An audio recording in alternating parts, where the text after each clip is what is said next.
आषाढ़ी एकादशी के उपलक्ष्य में पंढरपुर में आज से भगवान विट्ठल अपने भक्तों की प्रतीक्षा में दिन रात खड़े रहेंगे। भक्तों की आस्था और प्रेम के प्रतीक विट्ठल भगवान अब लगातार दिन 24 घंटे भक्तों को दर्शन देंगे। पंढरपुर में आषाढ़ी एकादशी के अवसर पर आज से भगवान विट्ठल के 24 घंटे के दर्शन शुरू हो गए। परंपरा के अनुसार आषाढ़ मास की शुरुआत के साथ ही आज भगवान का बिस्तर हटा दिया गया। इसी के साथ भगवान की नवरात्रि भी आरंभ हो गई।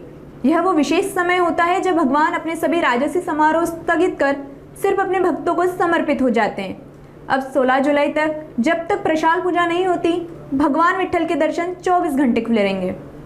कालपासून नवरात्राला आरंभ झालेला आहे।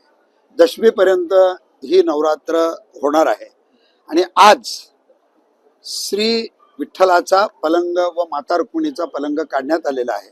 पलंग काढणे आणि लोड देणे म्हणजे 24 तासाच्या दर्शनाची सुरुवात होणे व सर्व राजोपचार बंद होऊन देवाची फक्त मंदिरे समितीच्या वतीने नित्यपूजा, महानैवेद्य व संध्याकाळी 9 वाजता गंधाक्षत असे तीनच उपचार चालू राहणार आहेत। काल 26 तारखेपासून टोकन दर्शन बंद केले गेलेले आहे।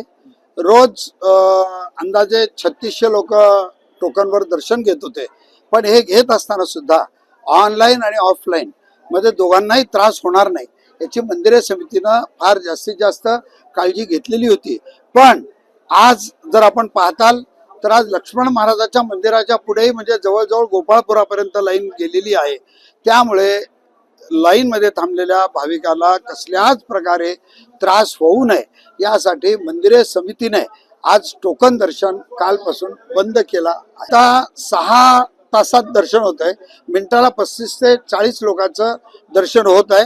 मंदिर समिती आज याचा विचारच करत आहे की इतका काळ भाविक जो लाईनीत थांबतो त्यालाही दर्शन घेताना कसल्याच प्रकारे त्रास न होऊ देता, आपल्याला तर माहिती आहे की मंदिर समितीने ठरावच केलेला आहे की व्हीआयपी दर्शन हे पूर्णतः बंद केलेले आहे। आणि आपण जर बघताल तर आज जे काही व्हीआयपी कॅडरला जर सोडलं तर आज मंदिर समितीचं पूर्ण व्हीआयपी दर्शन बंद आहे।